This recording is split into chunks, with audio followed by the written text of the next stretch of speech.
Muy buenas tardes, clan, ¿qué tal? ¿Cómo estáis? Espero que vaya todo muy bien. Bueno, he visto que tengo poquito contenido de la factoría. Ha sacado J hace poco otro, con Juan Pablo creo que se llama, bueno, con un hombre que ya había estado, pero lo sacó ayer y quiero tardar unos días en subirlo. Entonces voy a comentar el número 4, que es de hace más tiempo, pero he estado viendo el principio y me ha parecido curioso. Hablan de la hispanidad y de los españoles en Sudamérica y tal, y este hombre es abogado e historiador. Se llama César Pérez Guevara y lo tenéis. Y nada, vamos a ver qué nos cuenta.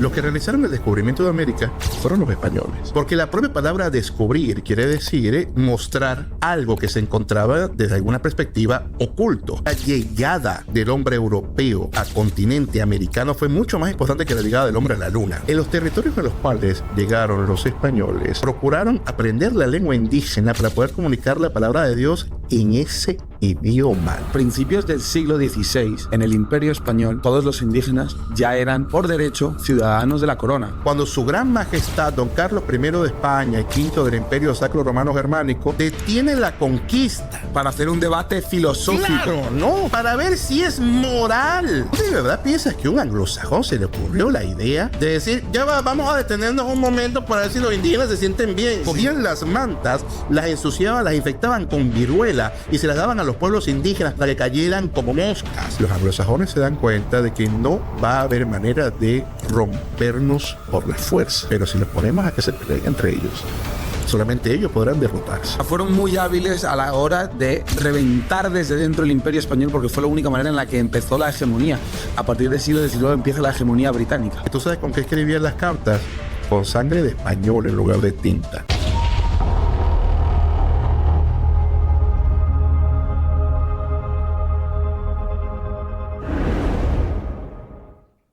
Muy buenas a todos, señores, y bienvenidos a otro episodio de La Factoría. Antes de arrancar este episodio, quiero recordaros a todos que ya tenéis disponible la comunidad privada Club Red Pill 3.0, en el cual vamos a tener una sección exclusiva con todos los invitados. El link va a estar en el comentario fijado. Muchísimas gracias a todos por el apoyo que está teniendo este programa. Hoy contamos con un invitado muy especial que a mí me hacía especial ilusión traer, que es el profesor César Pérez Guevara, abogado e historiador. No le voy a poner yo las etiquetas, voy a dejar que se presente él y se defina como él considere.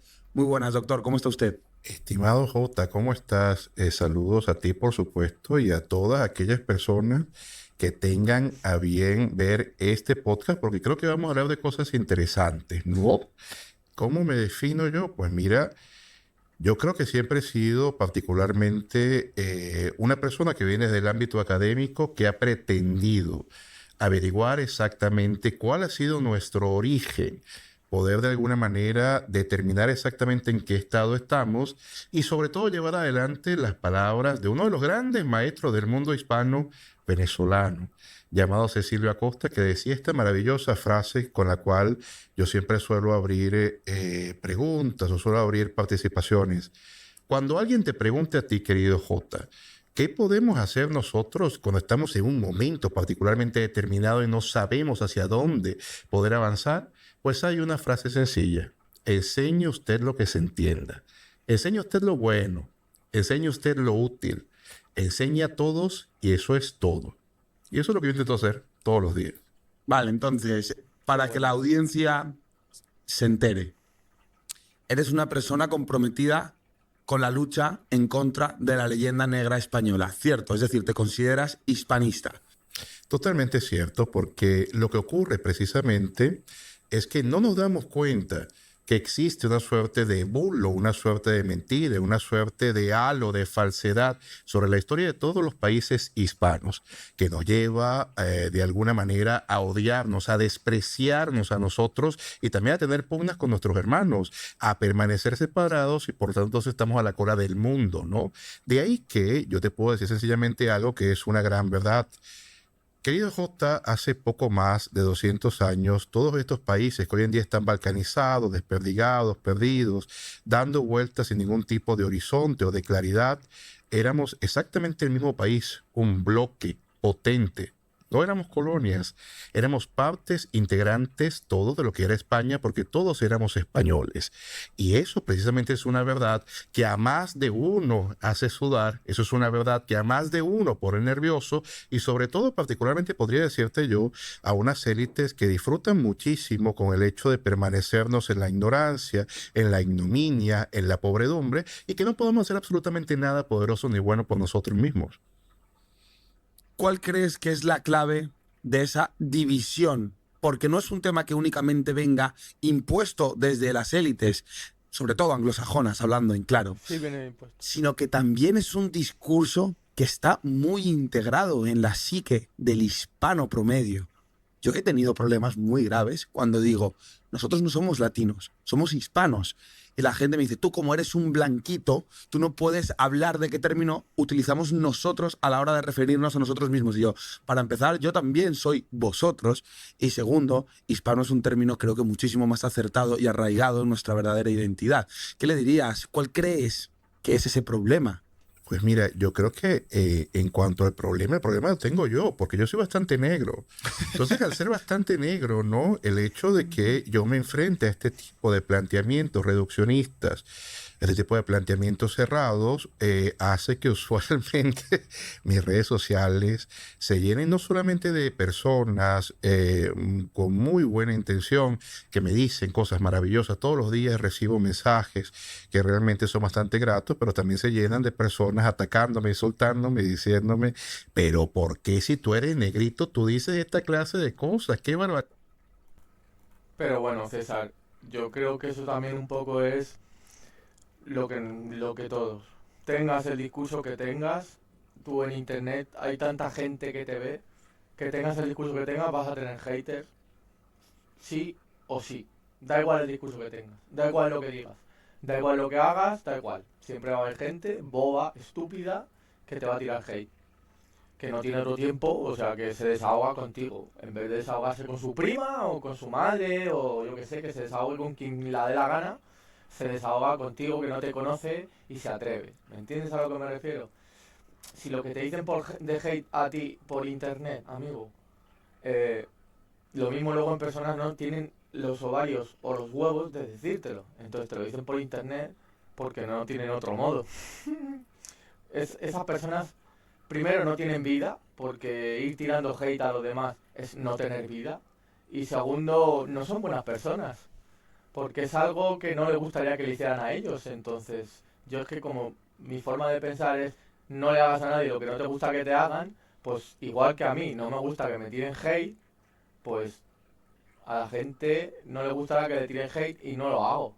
Yo si comento cosas, por ejemplo, en X, sí, porque me ponen muy nervioso los culés y yo soy muy madridista y ahí sí tiro un poco de hate. Y no es que tire hate, simplemente respondo a las estupideces que dicen los culés, sin más. Pero hate, yo nunca le pondré un comentario malo a alguien en sus webs o en lo que sea. Ayer hice los vídeos de Marina Rivers, que en algunos me he pasado 3 pueblos con ella, está clarísimo. Pero nunca me meteré en el Instagram o en el TikTok de Marina Rivers a insultarla o a ponerle algo por internet. Me parece una tontería y un absurdo. Y encima le estoy dando visualizaciones que no quiero. Bueno, vamos a seguir, que yo me voy aquí por las ramas y me cambio hasta el tema yo solo. La realidad es esta, ¿no? Fíjate tú, querido J, los hispanos que actualmente cada uno estamos por nuestro lado, los hispanos que actualmente cada uno estamos sin ningún tipo de propuesta brillante o luminosa, nos estamos dando cuenta que sencillamente no podemos avanzar. No podemos de ninguna manera siquiera decir ideas o proponer cosas que se tomen en cuenta. Al contrario, somos aquellos que llevamos los tragos en las reuniones de los poderosos, ¿no? Que llevamos los cafés, que hacemos los mandados. Y eso no siempre fue así. El mundo hispano en un momento, de hecho, era el que daba las órdenes, era el que hacía que todos siguieran de alguna manera una suerte de patrones o sencillamente que cada uno estuviera por su lugar, pero que respetaran los nuestros. Entonces, por supuesto, Si hay algo que ocurrió en el momento en el cual comenzamos a separarnos, a disgregarnos, a escindirnos, a balcanizarnos, fue que comenzamos nosotros a creernos las cosas que decían en contra nuestra, ¿no? Esto es muy interesante, porque imagínate tú, Jota, que tú de pronto tú sabes quién eres, ¿no? Tú sabes qué has hecho en tu vida y si hay personas que están hablando mal de ti, pues lo más lógico es que tú digas, bueno, están hablando mal de mí, esto no es verdad. Pero imagínate que en un punto tú comiences a creerte la mentira que dicen en tu contra. Que en un punto tú también comiences entonces a despreciarte, a odiarte, a pensar que absolutamente nada bueno, nada positivo va a salir de tu persona, ¿no? Obviamente vas a comenzar entonces por caminos terribles, por terribles espacios, ¿no? Y no vas a poder lograr absolutamente nada. Y esto, Sí, eso es lo que nos han vendido de que los españoles somos conquistadores, asesinos, genocidas y es pura mentira. Porque los genocidas fueron los ingleses al final. Pero eso, quien, quien lee un poco de historia con lógica, sin... A ver, yo es que como cuando me pongo a leer historia es como si me pongo a leer a Don Quijote, porque no me la creo, porque claro, a ti te cuentan la historia, por ejemplo, yo hubo un tiempo que me aficioné a la Segunda Guerra Mundial. Tú leías un libro francés de la Segunda Guerra Mundial, que ya por aquel entonces cuando yo era chaval había muchos que ya estaban traducidos, y te contaba una historia, ¿vale? Tú leías un libro alemán de la Segunda Guerra Mundial y te costaba otra historia completamente distinta, que decías, pero si es la misma guerra, ¿cómo la pueden contar tan dispar? Tú ves un libro inglés de la Segunda Guerra Mundial y te cuenta otra cosa completamente distinta. Yo llegué a la conclusión de que no me puedo creer ninguna.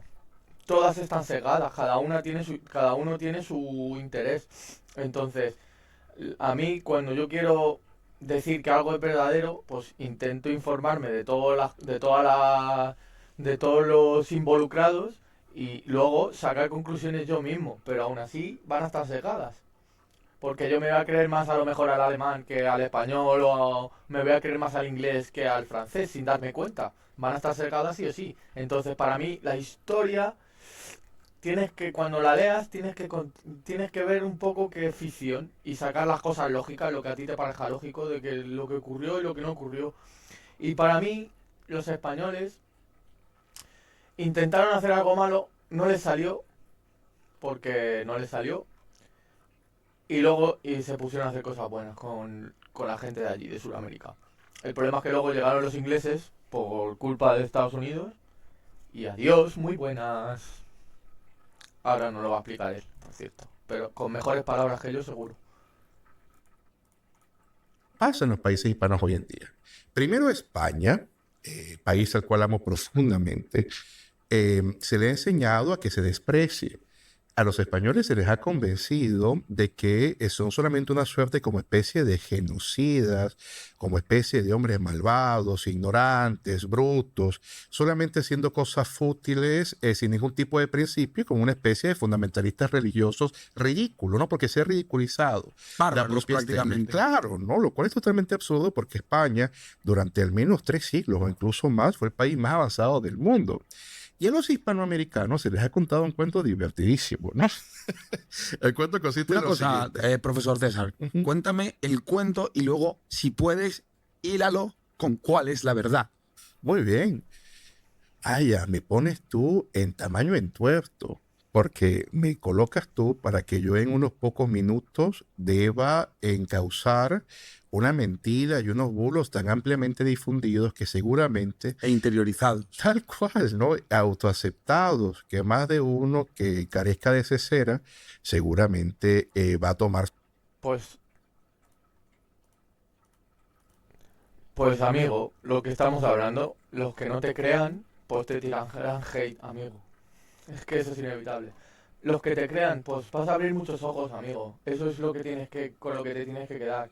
Y con lo que nos tenemos que quedar todos, porque yo intento hacer lo mismo que tú, que Jota y que todo el mundo, que es abrir los ojos a la gente.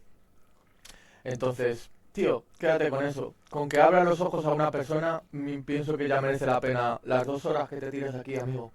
Igual que yo llevo ya muchos vídeos, muchas horas de grabación, porque estoy intentando ahí nutrir mi canal a muerte, porque lo acabo de abrir. Y con que una persona abra los ojos, me vale. Me sirve todas esas horas que he perdido, porque es mi intención, es lo que quiero hacer. Entonces, venga, vamos a seguir hablando, que yo aquí me enrollo, yo di una cátedra y estamos viendo al tío, al muchacho este. Pero como una suerte de ofensa en su integridad. Porque hoy en día vivimos una etapa del mundo en la cual el hecho de que tú digas lo que piensas y sobre todo que no digas lo que el otro quiere que tú opines, pues te hace entonces víctima o objeto de cualquier tipo de ofensa. Pero vamos a eso. Vamos a afrontar lo que me dice, como se dice en Venezuela, vamos a entromparle, ¿no? Fíjate, a los hispanoamericanos se nos ha enseñado que se encontraban en un primer lugar los indígenas, ¿no? Estos indígenas, que eran la quinta esencia de la bondad. Se encontraban desnudos, se encontraban felices, no tenían que trabajar, ¿no? Comían frutica, todo era una maravilla. Y de pronto llegaron esos malvados hombres blancos, ¿no? De pronto llegaron esos malvados europeos de barbas cerradas, forrados en acero, totalmente viciados, ¿no? Malévolos, terribles, la quinta esencia de la maldad. Y comenzaron entonces a violar indígenas, se trajeron a todo lo peor de su ralea y acabaron con esos indígenas que pobrecitos, que todos eran unos angelitos, y realizaron un genocidio, ¿no? Qué malos estos hombres españoles, terribles, espantosos. Este es el relato que está instaurado en toda Hispanoamérica, en universidades, en colegios. Exactamente. Esa es la leyenda negra antiespañola. Pero cuidado, solamente en relación a lo hispano. Porque curiosamente en relación a estos señores que llaman los que comenzaron a hacer las colonias, que si fueron colonias, lo que hicieron los anglosajones, no, es que ellos llegaron, hicieron la fiesta de Acción de Gracias, qué bueno, qué bonitos ellos. Tú nunca has visto la película Pocahontas, qué bello, qué hermoso, ¿no? Eso es lo que se plantea. Pero entonces los hispanoamericanos van más allá. Con los hispanoamericanos se les cuenta esta suerte de etapa idílica, que obviamente es una construcción teórica falsa, que es la construcción del buen salvaje. Llegaron entonces estos viciosos y malvados españoles a hacer un genocidio, también término histórico totalmente no solo erróneo desde la perspectiva formal, porque decir que en esa etapa se hizo un genocidio es claramente un anacronismo, ¿no? Pero también lo sustancial, porque no existió el asesinato sistemático por razones de raza, de credo, de religiosas en contra de un grupo. Al contrario. Pero primero te sigo contando lo que ocurre y después lo que ocurrió, ¿no? Entonces te dicen esto. Esos señores que se encontraban allí, tan buenos indígenas, sufrieron esta embestida, se hizo un genocidio. ¿Cómo estábamos sufriendo hasta que llegaron los bondadosos santos libertadores, ¿no? Esos hombres que ungidos con una suerte de protección espiritual acabaron con los españoles, pero de pronto los traicionamos a los libertadores, ¿no? Nosotros, el pueblo, los traicionamos porque somos sarteros, somos malos. Todo lo que nos viene de España, ¿no? Por eso que somos unos traidores, y esa es la razón por la cual merecemos exactamente donde estamos, y solamente la virtud en que nos unamos en torno a la Pachamama, o en torno a lo indígena, o en torno a quién sabe qué cosa, es que de alguna manera vamos a llegar entonces a una especie de futuro idílico igual de falso que la leyenda del buen salvaje, ¿no? Esto no ocurrió así, por supuesto. Lo que ocurre más bien, estimado J, es que los que llegan a América son Vale, chicos. Todos tenemos claro que lo que ha dicho este hombre es lo que sabemos todos. Todos tenemos ese cuento en la cabeza. Yo nunca me lo he creído, pero todos tenemos ese cuento en la cabeza. Entonces, esta es la primera persona que a mí me va a contar otra historia distinta. Vamos a ver qué nos cuenta y qué es cierto, nos podemos creer que es o no. Yo pienso que me va a gustar más que lo que ya sé. Sin más. Y si me gusta más y al final es el pasado, me va a dar un poco igual. Voy a preferir creerme algo que me ponga en buena... Pero yo y todo el mundo, al final es un sesgo. Sí, pero bueno, me lo voy a creer igual.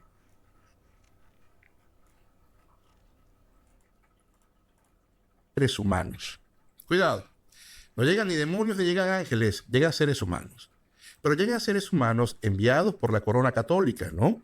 Porque recordemos nosotros que los primeros que van a pisar territorio americano, y aquí me va a salir entonces alguno a decir, profesor, usted está errado, primero llegaron los vikingos, primero llegaron los chinos, primero llegaron, sí, habrán llegado los alienígenas seguramente, ¿no? Pero, a ver, cuando hablamos de descubrimiento, nosotros tenemos que tener en cuenta que hay que hacer una suerte de salvedad sobre los términos, porque si no utilizamos nosotros los términos adecuados, probablemente estemos hablando de la misma cosa y no podamos ponernos de acuerdo. Esto no lo digo yo, esto lo decía Renato Descartes. Te explico. Los que realizaron el descubrimiento de América fueron los españoles. Porque la propia palabra descubrir quiere decir mostrar algo que se encontraba desde alguna perspectiva oculto. Imagínate tú que sea verdad que algunos exploradores vikingos, chinos, africanos, quien se haya llegado primero al territorio americano. Habrán llegado, pero no dejaron absolutamente nada que mostrar y no mostraron que eso estaba allí para el mundo al cual nosotros nos suscribimos, que es este mundo occidental, sea lo que sea el mundo occidental. Y déjame añadir una cosa, y aparte, si llegaron, tampoco supieron que habían llegado a otro continente completamente diferente. Y esto que te voy a contar es sabrosísimo, porque seguramente más de uno se va a enfadar, pero no solamente descubrieron América para el hombre occidental, de momento para el hombre europeo, diciéndolo propiamente dicho, ¿no? También descubrieron América para los que se encontraban viviendo en América. A ver. Desarrolla eso. Desarrolla eso. Es muy interesante porque estoy convencido de que sí se va a enfadar. Se va a enfadar, ¿no? Sí, bueno, que volvemos otra vez al concepto en torno a la terminología de descubrimiento. Es decir, quitar este tupido velo sobre algo y mostrarlo en modo de que las personas puedan tener verosimilitud de la existencia y por lo tanto pueda existir conocimiento al respecto, ¿no? Se hace con Europa. De pronto llega Colón y dice, bueno, miren, yo me conseguí con un archipiélago. Colón primero tenía como idea llegar por allá, por Zipango, etcétera, pero con el paso del tiempo se dan cuenta que no solamente son unas cuantas islitas y que no tienen nada que ver con lo que Colón pensaba, sino que es un pedazo de tierra colosal, ¿no? Y esto lo hemos defendido muchísimos historiadores y a veces no tenemos idea de la proporción, pero la llegada del hombre europeo a continente americano fue mucho más importante que la llegada del hombre a la luna. O sea, porque cuando tú te pones a observar, bueno, ¿cuál habrá sido la repercusión? Pues mira, se tomaron unas fotos allí y salió, esto es un gran paso para maravilloso, ¿no? Pero cuando tú llegas a un nuevo continente, lo que va a hacer es traer nuevos cultivos, llevar nuevos cultivos, especies animales, hombres. Esto es una cuestión impresionante, se cambió el mundo. Desde esas personas que venían del medioevo llegaron a la modernidad. Pero ¿por qué te digo también yo que se realizó el descubrimiento para los hombres americanos? En América, en lo que hoy en día llamamos nosotros América, existían una serie de pueblos atomizados. Es decir, no existían atomizados, divididos, no cada uno en su sitio. Cada uno consideraba que el lugar de su soberanía, que el lugar de lo que venía a ser su familia, su nación, lo que fuera, era exactamente hasta donde abarcaban los confines en los que ellos ejercían algún tipo de dominio, ¿no? Y usualmente tenían pugnas con otros pueblos, que es algo perfectamente razonable y normal y parece que incluso va dentro de lo que es la naturaleza humana. Date cuenta que el ser humano constantemente ha tenido una historia particularmente bélica porque hay una gran cantidad de necesidades que tienen que ser cubiertas y hay pocos recursos. Entonces esto te hace que tú usualmente tengas que emigrar a otro sitio, te consigues con gente que no es tan simpática o que no habla tu idioma o que no cree lo mismo que tú o que no son simpáticos como tú y comienzas en guerra, ¿no? Y eso pasó tanto en África como en Asia, como en Europa, como en América. De manera que los pueblos americanos no tenían ningún tipo de aureoles, no tenían unas alitas por allí, estaban volando, no, al contrario. Había tribus particularmente belicosas, había tribus que tenían un gran avance, como el caso de los incas, que eran realmente impresionantes, pero también hay tribus que eran particularmente sanguinarias, como el caso de los mexicas, ¿no? Los llamados aztecas. Hay tribus que particularmente incluso llegaban a la antropofagia, eran terribles caníbales, ¿no? Los aztecas concretamente eran bastante antropófagos. Sí se habla de la antropofagia de los aztecas, pero yo sobre todo, cuando quiero mostrar este ejemplo, es el caso de los pueblos de etnia caribe. Déjame hacer un matiz. La antropofagia es canibalismo. Canibalismo, sí. Vale, perfecto. Para que no lo supieran la audiencia. No, pero yo te digo que es que francamente los pueblos caribes era espantoso. O sea, incluso narran viajantes, ¿no? Viajeros de la época que se encontraban que en plena batalla, que en plenas guerras espantosas, comenzaban a batallar y mientras la batalla se terminaba de acabar, que comían pedazos de uno, después a los prisioneros los engordaban y se los engullían, ¿no? Eso es terrible, ¿no? Esto ocurría en territorio americano.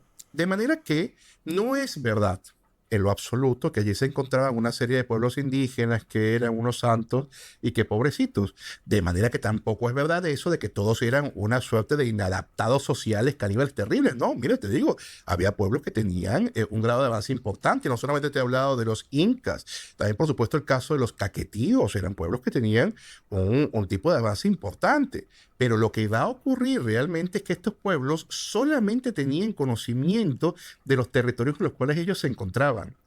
Es España, querido amigo, la que comienza a darse cuenta, a dibujar los márgenes de todo el continente. Y va a ser España la principal responsable entonces de mostrar todo lo que es América, no solo a los europeos, sino también a los que se encontraban viviendo allí, a los propios indígenas. O sea, que no tenían topografiado, digamos, No, otro continente. no, tenían conocimiento de los espacios que ellos tenían y de algunas otras tribus, pero no existía todo lo que fue a hacer posteriormente en Europa. Y esto va a enfadar a más de uno, ¿no? Porque siempre con lo que uno se ha criado son con personas utilizando una suerte de narrativa resentida que hablan de indigenismo cuando realmente los principales indigenistas fueron los monarcas hispanos católicos. Esos sí eran indigenistas, esos sí hicieron cosas a favor de los indígenas, ¿no? Y no lo que están por allí en una especie de discurso victimizándose en contra del malvado opresor blanco.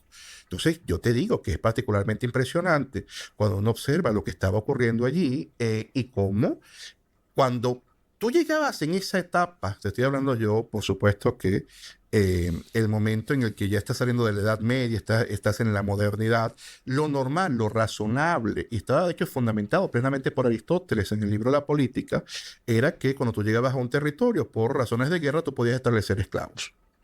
Era algo perfectamente razonable, era algo perfectamente normal. Entonces, claro, yo estoy diciendo esto y ¡boom! ¿Cómo un negrito va a estar hablando de estas cosas? Bueno, lo que pasa es que yo me he dedicado muchísimo tiempo a estudiar la historia de la esclavitud y lamentablemente debo decirles que los que piensen esto, en el momento en el cual me escuchan hablar, están obviamente de algún modo absorbidos por lo que es la narrativa hollywoodense, ¿no? De todas las cosas terribles que ocurrieron en Estados Unidos con el fenómeno de la segregación racial. Entonces, claro, si tú te pones a ver estas películas y piensas que toda la historia de la esclavitud es el hombre blanco esclavizando al pobre negrito inocente, protagonizado, no sé, por Will Smith o por Louis Gossett Jr., claro, entonces bueno, pero es que, ¿cómo tú vas a hablar de eso? Pero es que la historia de la esclavitud es una historia en la cual todos los colores tienen que ver. No solamente el hombre blanco y el negro. También hubo negros que esclavizaron blancos. Hubo blancos que esclavizaron otros blancos. Eso es una cosa que... Vale, ese es un tema que vamos a tocar un poquito más adelante, si quieres, la historia de la esclavitud, porque me interesa muchísimo Pero tocarlo. te quiero terminar esto porque no quiero dejar esto en el tintero, Vale. pero ni de chiste, ¿no?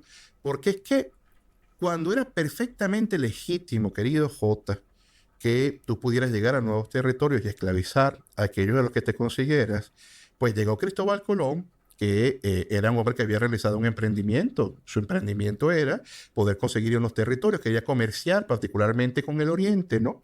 Y pues este señor quiere de alguna manera satisfacer sus ímpetus y se llevó unos esclavos.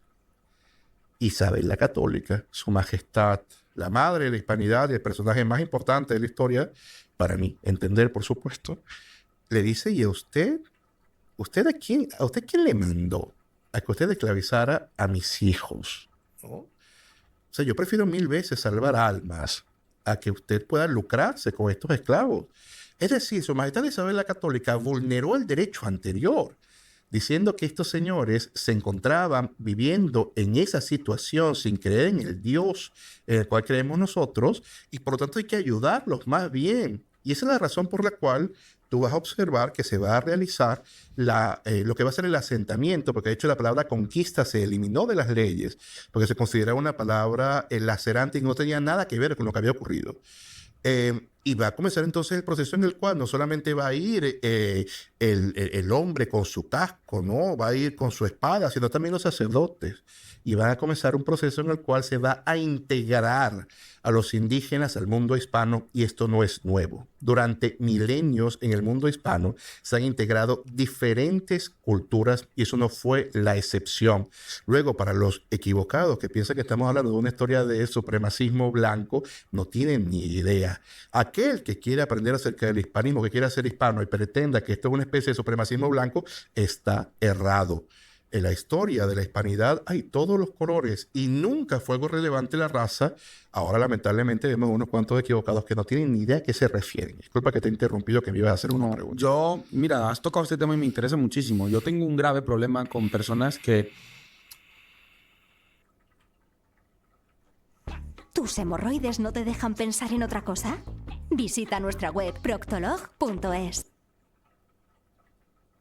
Son supremacistas blancas y al mismo tiempo dicen defender y van con las aspas de Borgoña. Yo digo, a ver, no casa mucho las aspas de Borgoña de los reyes católicos con el supremacismo blanco. De hecho, los reyes católicos, si te oyesen hablar acerca de tu gran supremacismo, se sentirían bastante indignados, porque las leyes de Indias precisamente lo que hacían era proteger al indígena. Como tú bien has explicado, España llevó y cometió uno de los mayores esfuerzos de la historia de la humanidad por evangelizar e integrar a un continente entero. Y ese continente también, una cosa que me gustaría tú como profesor que lo aclarases y hablases aquí, es que la gente entiende que llegamos y estaban únicamente aztecas e incas y ellos tenían todo el continente copado. ¿Cuántos idiomas había en América cuando llegaron los españoles? Porque es que la unificación bajo un idioma, bajo una religión, bajo unas leyes que cometieron los españoles es una hazaña única en la historia. La gente tiene la realidad tan distorsionada que creen que ahí la gente se entendía. Y realmente, ¿cuántos idiomas había ahí? Te lo pregunto a ti.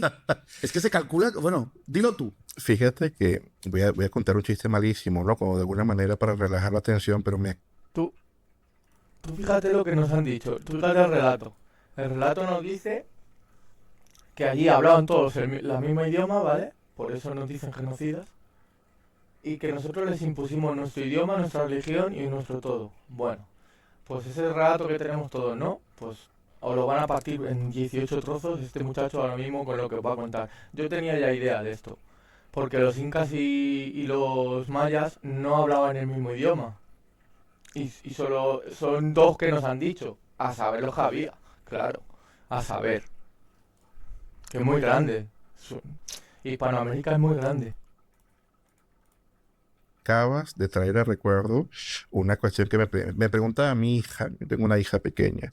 Mi nena me hacía una pregunta y yo le venía con el chiste malo 50, ¿no? Entonces me decía, pero papá, 50. Y yo decía, no, mi amor, 50. Es decir, no tengo idea, no hay manera de saber la cantidad de idiomas porque había muchísimos pueblos indígenas. Pero sí te puedo decir algo. En los territorios a los cuales llegaron los españoles, procuraron, esto es una labor, una empresa impresionante, procuraron aprender la lengua indígena para poder comunicar la palabra de Dios en ese idioma, ¿no? Flipas. Y esa es la razón por la cual el náhuatl, el quechua y otras tantas lenguas se salvan. Incluso esa es gramática de las lenguas. Antes de que exista la gramática del alemán, antes de que exista la gramática del inglés, existe gramática de esas lenguas. Imagínate tú, que eso es lo que hacen los malvados españoles, ¿no? Salvando la lengua de los indígenas. Ahora, yo te quiero a ti, Jota, y en general los que nos están escuchando, que nos digan, bueno, ¿y cuál fue la lengua indígena que se salvó en los lugares en los cuales se establecieron o se desarrollaron los anglosajones, ¿no? O se desarrollaron otros pueblos que lamentablemente, mientras los españoles consideraban que los indígenas eran hermanos y tenían que ser evangelizados y se respetaban incluso sus cargos jerárquicos en lo que era una estructura que formaba parte ahora del mundo hispano. El mundo hispano, de nuevo les digo, es una característica totalmente propia del mismo, integrarse con lo que existe o lo que existía anteriormente. Pues en estos otros pueblos eso no ocurrió. En estos otros pueblos se consideraba que el indígena bueno era el indígena muerto. Sí. Y hasta incluso ahorita atrás en la historia, hace nada en la historia, el presidente norteamericano Teddy Roosevelt decía que un buen indio era un indio muerto.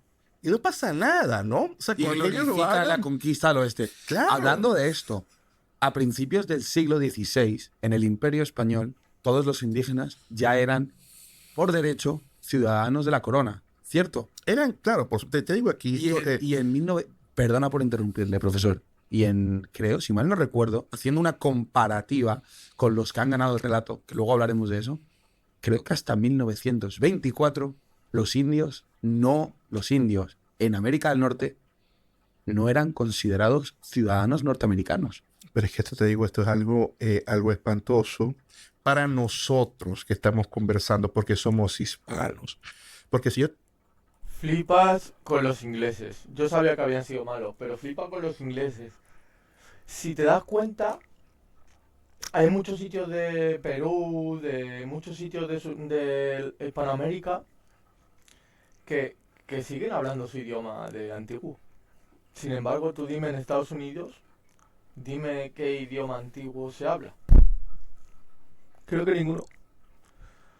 Porque además creo que hasta abolieron a... Bueno, si es que lo que está diciendo. Los indios de allí, los indios americanos, estaban antes que los que llegaron. Y esa gente que llegó no los ponía como si fueran americanos. Los sacaban de su propio país. Es una locura. Y España no, España lo que te está diciendo. España fue a evangelizar y a hermanarse con ellos. Te digo a ti, Jota,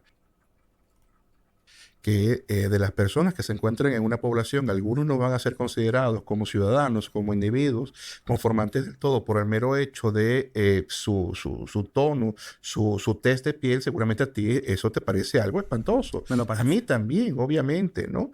Pero resulta que lamentablemente, mientras estos son principios, cuando esto forma parte de la axiología del hispano, en la axiología de otros pueblos le dieron lo absoluto lo contrario, no podía mezclarse, porque consideraban que los otros no eran sui iuris, es decir, no eran sujetos de derecho, eran cosas.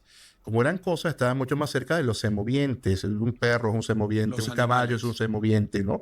Por lo tanto, era perfectamente razonable para los anglosajones establecer granjas de negros, granjas de crías de negro, en la cual tú ponías a que determinados padrotes, que tenían obviamente una envergadura importante en torno a su miembro viril, pues comenzaban entonces a preñar negras para poder tener negritos y venderlos entonces y que el precio de los esclavos en algunos lugares bajara. Eso para ellos era perfectamente razonable, como si fueran canes, ¿no? Como si fueran perros. Eso era perfectamente razonable. Eso en el mundo hispano obviamente es una barbaridad, si quiere imaginárselo. Entonces, por supuesto, a mí a veces la gente no me entiende, porque claro, hay mucha ignorancia al respecto. Me dicen, profesor, pero usted es negro. Pero decía en la Universidad de Caracas, ¿no? Bueno, estoy bastante orgulloso, ¿no? De serlo. Pero es que estos problemas me vienen a mí desde hace mucho tiempo. Te comentaba yo un poco entre telones. A ver, cuando yo era chico, yo me crié en una zona particularmente muy pobre en Caracas, y era perfectamente normal que durante los años 90, que yo era un chico, se hablara acerca de un discurso resentido en contra de los blancos. Eso era perfectamente normal, ¿no? O sea, dijeran cosas de los blancos. Y sobre todo, la leyenda negra antiespañola te había mostrado que los santos libertadores habían salvado a los indígenas y al pueblo en contra de esos malvados hombres blancos que habían llegado. En general, hay una demonización del hombre blanco, ¿no? Y yo no lo entendía. Porque cuando yo veía a mi familia, mi papá es de mi color, es bastante parecido a mí, pero mi mamá, que en paz descanse, era una mujer con los ojos verdes, con el cabello casi tirando a rubio, ¿no? Porque era descendiente de españoles. Y de hecho, cuando yo era pequeño, mi madre me leía a mí poemas de Becker. Luego, tú comprenderás que yo tenía una gran contradicción interna, ¿no? Porque cuando yo me veía lo que vendría a decir Aristóteles, un accidente relativo, yo veía que yo era bastante oscuro en cuanto a mi tez, veía a mi madre que me daba todo el amor del mundo y era blanca y también era una gran persona. Entonces son una clase de temas y una clase de cosas que a mí me llevaron poco a poco a comenzar a pensar, aquí alguien no nos está contando exactamente toda la verdad, y me di cuenta de la gran mentira, ¿no? Del gran engaño que es la leyenda negra antiespañola. ¿Cómo nosotros podemos considerarnos siquiera inteligentes, siquiera seres pensantes, que valga la pena alguna de las cosas que decimos, si de algún modo pensamos que el hombre blanco es malo por el mero hecho de ser blanco, a pesar de toda la axiología, de todo el idioma, de toda la cultura que tenemos compartida entre nosotros, y que nosotros, por el mero hecho de existir, somos los buenos, cuando todos somos exactamente, como diría el filósofo alemán Friedrich Nietzsche, somos humanos, ¿no? Demasiado humanos.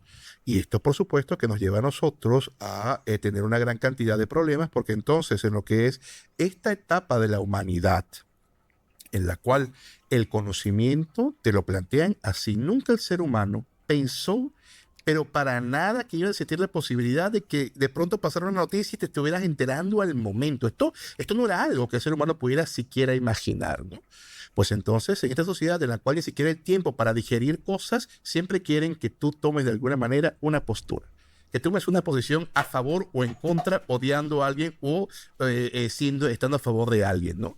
Y por supuesto entonces que nos conseguimos con que o eres a favor o estás a favor de las personas de color y por lo tanto entonces mantienes un discurso de algún modo revanchista o resentido, pero de ninguna manera puedes darte cuenta que en el mundo hispano siempre existió la integración. Por Dios, en el siglo XVI, Juan Latino era un profesor que si ustedes piensan que yo soy negro, pues yo no soy negro. Juan Latino era este color, era etíope.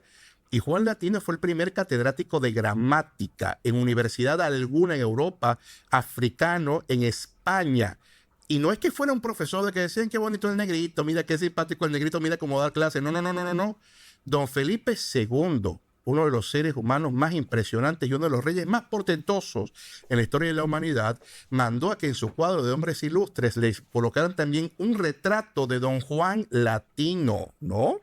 Juan Latino se sentaba con don Juan de Austria a conversar. Esa es nuestra historia en común. Y esto no nos cuenta nada, ¿no? Al contrario, mientras tú observas que hoy en día las plataformas que vienen, que beben de la historia anglosajona, se tienen que inventar personajes negros. Entonces, ponen un personaje negro que fue blanco, pero solamente por poder cumplir la cuota.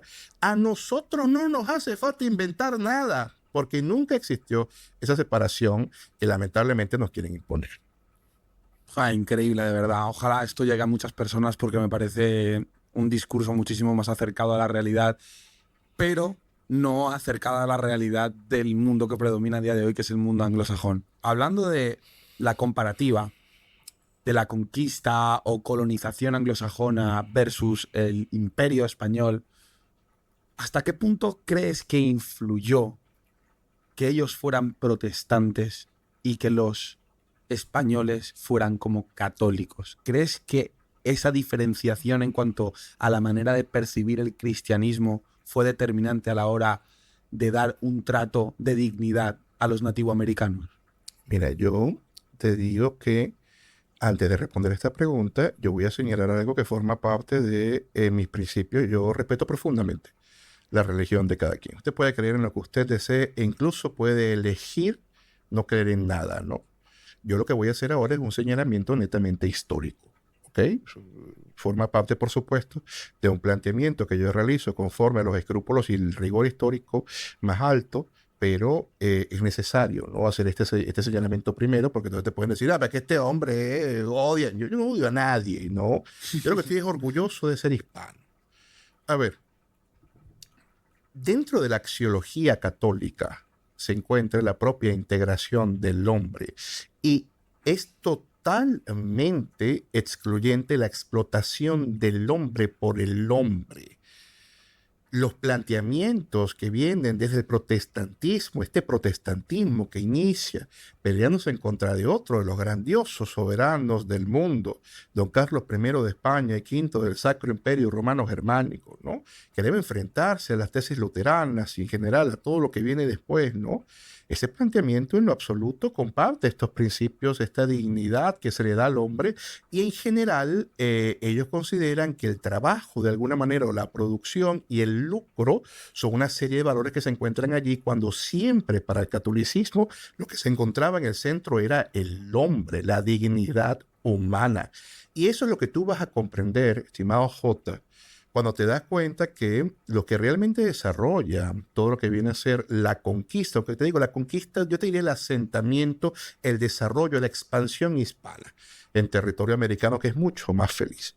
Todos los que van a desarrollar eso en América, en un punto, porque obviamente los hombres hacen las cosas que los hombres hacen y como esto no es una historia de ángeles, no es una leyenda rosa, como más de uno ha pretendido decir, pues hay algunos que se portan mal, por supuesto, y hay algunos que abusan de los indígenas, hay algunos que hacen cosas terribles.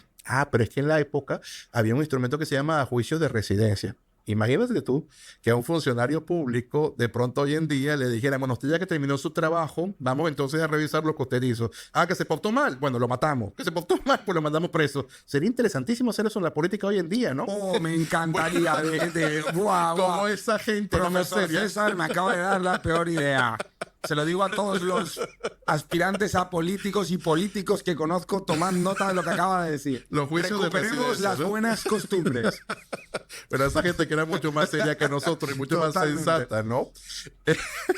En ocasiones tú vas a observar, porque siempre nos dicen, no, es que, claro, profesor, lo que usted dice es muy bonito, pero en esa época eso no se cumplía, las leyes las dictaba el rey, pero el rey estaba muy lejos y las leyes se acataban, pero no se cumplían. Eso es ridículo. Es ridículo. Y de hecho, lo que trabajamos, lo que nos dedicamos a la historia del derecho es precisamente esta clase de temas. Yo tengo cualquier cantidad de casos en los cuales personas eran castigadas por estar ostentando cargos públicos y portarse mal. Maltratar indígenas, vender indígenas, que estaba prohibidísimo, ¿no? Prohibido estaba eso. Entonces tú vas a observar que incluso no está de ninguna manera el lucro o el poder en el centro de los intereses cuando su gran majestad, don Carlos I de España y V del Imperio Sacro Romano Germánico, y esto quiero decirlo porque se darán cuenta de que yo usualmente digo Carlos I, ¿no? Que vivimos en España y yo me encuentro con la sorpresa que lo llaman Carlos V, pero soy Carlos V de Alemania, que lo llaman Carlos V en Alemania, lo llamamos Carlos I nosotros, ¿no? Bueno, Carlos I de España y V del Imperio Sacro Romano Germánico detienen la conquista. Para hacer un debate filosófico. Claro, ¿no? Para ver si es moral. Moral. Seguir con el proceso de asentamiento y desarrollo del pueblo hispano. ¿Quién hace eso? ¿Qué te dijo? Pero tú observas, y de nuevo, esto es una comparación, pero como tenemos poco espacio, poco tiempo, no es una clase, y no es una conferencia al respecto, sino que más bien esto va, gracias a tu bondad, a tus seguidores, y tenemos que traer como los temas más interesantes, ¿no? ¿Tú de verdad piensas que a un anglosajón se le ocurrió la idea de decir, ya va, vamos a detenernos un momento para ver si los indígenas se sienten bien? No. Sí, sí, los vamos. masacraban, los erradicaban, Sí, cogían sí. las mantas, las ensuciaban, las infectaban con viruela y se las daban a los pueblos indígenas para que cayeran como moscas. Así hacían. ¿Cómo es que ahora esos son los buenos? Mientras los españoles que llegaban allí ponían todo su esfuerzo en crear hospitales también exclusivos para indígenas. Universidades. Universidades, hospitales. Y aún así han ganado el relato. Pues te puedo decir algo peor. ¿Quieres que te diga algo peor? Dime algo Fíjate peor. tú. Y esto la gente la suele muchísimo llamar la atención, ¿no? Profesor, todo lo que usted dice es mentira, es verdad lo que dice la Sheinbaum, lo que dice el Maduro, lo que dice esta gente de que hicieron un genocidio, eso es mentira lo que usted dice, es verdad lo que ellos dicen. Bueno, entonces yo voy a pedirle a usted, querido hermano hispanoamericano, usted va a hacer algo sencillísimo. Se va a levantar usted ahora mismo, que no me está escuchando, Jota, se va a levantar, va a caminar hacia el baño y se va a ver en el espejo. Usted me dice, ¿para qué me voy a ver en el espejo? Pues vea usted a los indígenas que usted dice que masacraron. Porque si usted va a los países hispanoamericanos, usted va a notar algo, ¿no? Mientras usted por lo menos va a los Estados Unidos de Norteamérica, y salvo los inmigrantes hispanoamericanos, y salvo la minoría de los negros, usted va a observar un montón de gente que son lo que ellos llaman los white anglo-saxon and protestant, ¿no? Los hombres blancos anglosajones y protestantes. Y ya, allí no hay mezcla, allí no hay que, bueno, como indígena, no, allí no hay de eso. Allí usted es blanco, usted es negro, punto. Allí no se andan con medias tintas, ¿no? Pues nosotros, cuando vamos, no sé, a México, cuando vamos a Ecuador, cuando vamos a Bolivia, cuando vamos a Perú, cuando vamos a Colombia, cuando vamos a El Salvador, a Venezuela, usted va a observar que obviamente allí están los indígenas. Ahora, que hubo muertos, sí los hubo, no fueron santos. Hubo guerras en las cuales había unas tribus que sencillamente, mira, pues no querían de ninguna manera entrar en contacto con nadie. Y esas tribus, bueno, algunas comían gente, algunas no quisieron unirse. ¿Y qué pasa? Pues mira, sin embargo, hubo otras tribus Y pelearon. Y una pregunta, y contra esas tribus más rebeldes, tengo entendido que se usaron tropas indígenas también. No, es que se usaron tropas indígenas. se usaron. Ellas fueron a luchar en contra de ellos. Porque la gente no lo logra comprender, pero cuando llega Hernán Cortés y se enfrenta a los mexicas, sus principales aliados eran los tlaxcaltecas, los totonacas. Y bueno, tú dirás, ¿por qué? Porque los mexicas los oprimían. Pero aquí eran mexicas, los aztecas eran unos santos. ¿Cuáles santos? Se oprimían a estos otros. Se los comían, Entonces, y se los comían. Y los sacrificaban, ¿no? Entonces, por supuesto que tú te encuentras con que, y esto fue también una de las cosas que a mí me hizo boom en la cabeza cuando yo, estudiando filosofía en la Universidad Central de Venezuela, tendría yo 18 años, llegó a mis manos un libro que se llamaba El régimen español en Venezuela, de Caracciolo Parra Pérez, uno de nuestros grandes historiadores. Y Caracciolo Parra Pérez entonces mostraba las fechas y los datos de las batallas y yo me quedaba sorprendido. Yo, ¿pero qué es esto? O sea, ¿cómo es que hay españoles, un puñado, unos cuantos, en el mejor de los casos unas decenas, ¿no? Y en el mejor de los casos unas centenas, pero tienes miles de indígenas, luchando en contra otros miles de indígenas? Porque lo que realmente ocurrió eran las pugnas que siempre habían tenido los indígenas. Y los españoles lo que hicieron, este imperio integrador maravilloso en la historia de la humanidad, del cual todos somos tributarios, descendientes, y tenemos que estar orgullosos. Porque hay cosas de las cuales hay que estar orgullosos, ¿no? Terriblemente orgullosos. Ellos lo que hicieron fue entablar una integración maravillosa, tan impresionante que iba desde el norte de América hasta la Tierra del Fuego. Todos con un mismo credo, todo con una misma axiología. Y es mentira que les obligaban a que aprendieran el lenguaje. Eso es mentira. ¿Tú sabes quiénes obligaron a que las tribus indígenas que permanecían allí en ocasiones totalmente incólumes aprendieran el idioma? Las repúblicas. Ellos fueron los que obligaron a los indígenas a que aprendieran el idioma. ¿Sabes cuál? El castellano. Pues claro, ellos rompen con España y dicen que España es lo peor, pero el idioma es el castellano, el que se impone, ¿no?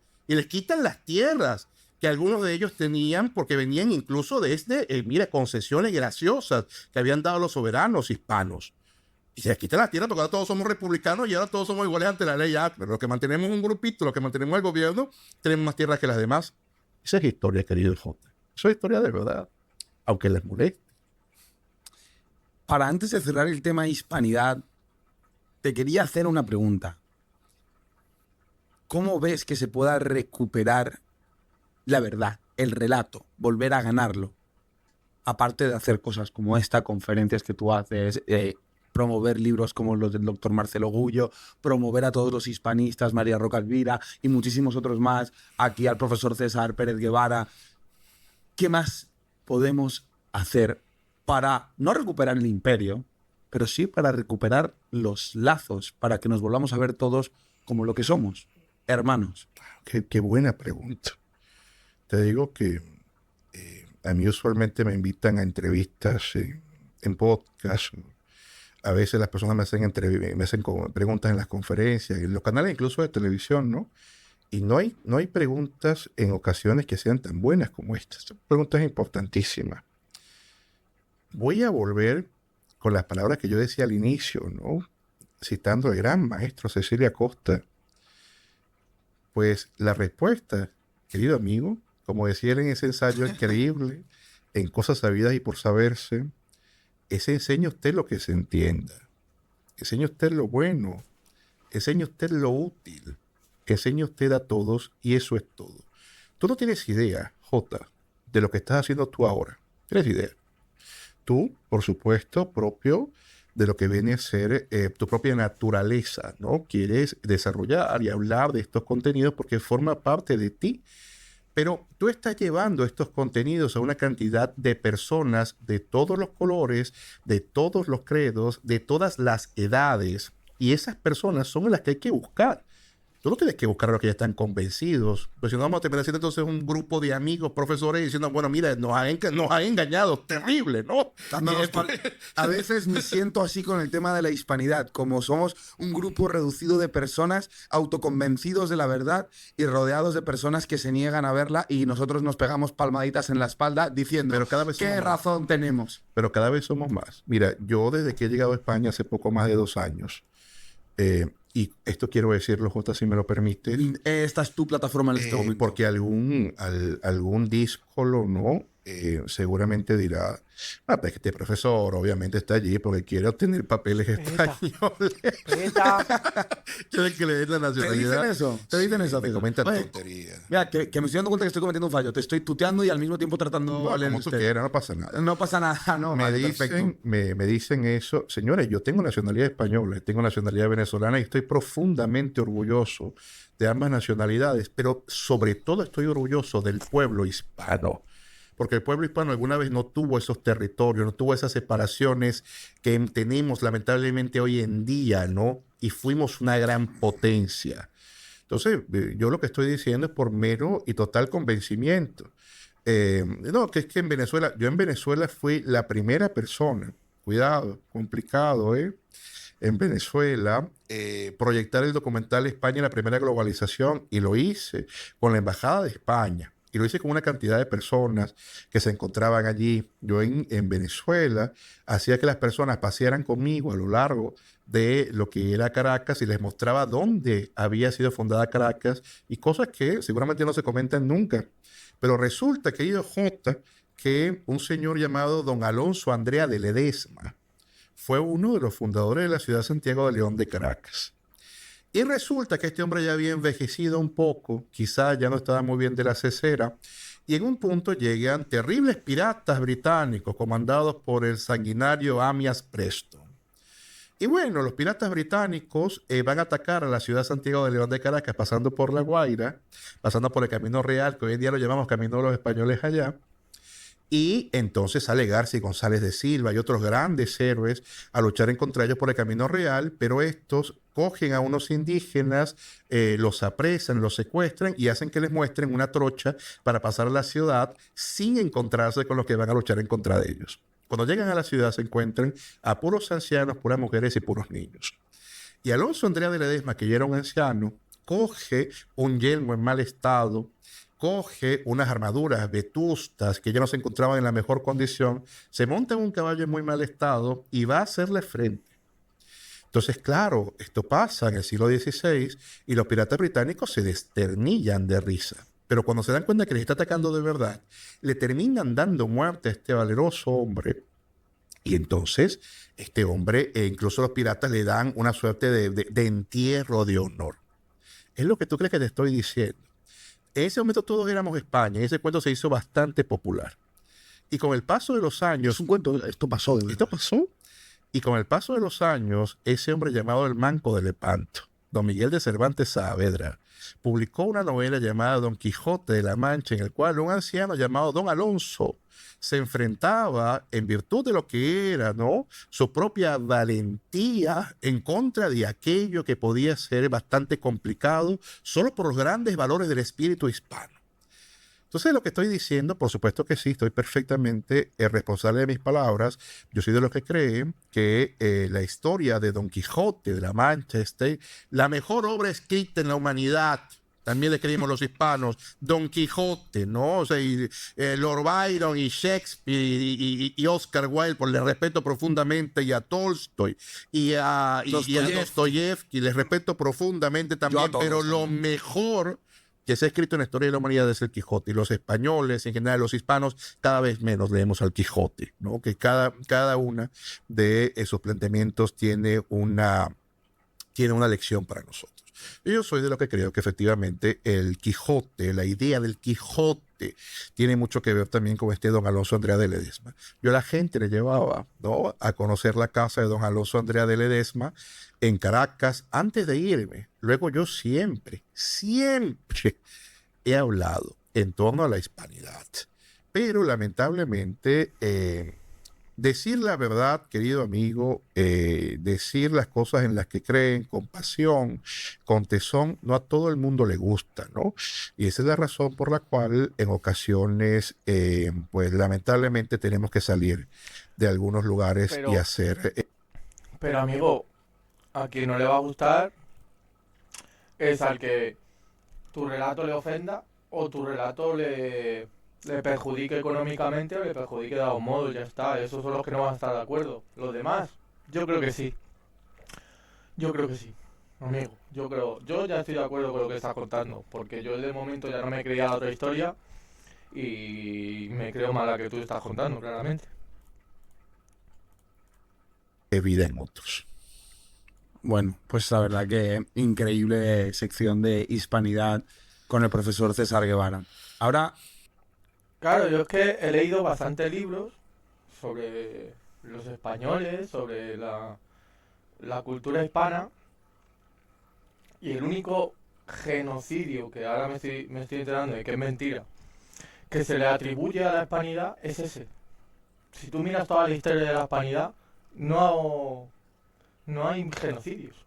Sin embargo, si tú ves la historia de los que están más arriba, de los ingleses, Eso sí, han hecho genocidios, bastantes además. Y muy gores. Solo hay que ver la, ¿cómo se llama? La Bloody Mary. La, la que reinó en Inglaterra después de ¿cuál era? Felipe VI. Bueno, la Bloody Mary, esa fue la mujer a la mujer a la que más muertes se le atribuyen. La Bloody Mary de los huevos. Y esa era inglesa, una reina inglesa. No vamos a hablar de hispanidad, vamos a hablar de la ruptura de la hispanidad, lo que mal se llaman guerras de independencia. Lo que un antepasado mío, como te comentaba entre telones, del profesor Laureano Vallenilla Lang, le dio carácter de guerra civil. Cuéntanos un poquito por qué, cómo y consecuencias de la desintegración del Imperio Español. Pero es que son guerras civiles. Bueno, chicos, para que no se haga tan largo, pues si no se va a hacer 2 horas, lo hago en 2 partes, ¿vale? Está interesantísimo. Llevaba un tiempo queriendo ver este vídeo. Me encanta verlo con vosotros. Y nada, vamos a ello a hacerlo en 2 partes, ¿vale? Venga. Suscribiros, dar un like, comentar, que me hacéis un gran favor. Darle a la campanita también. Muchísimas gracias y nos vemos en el siguiente vídeo.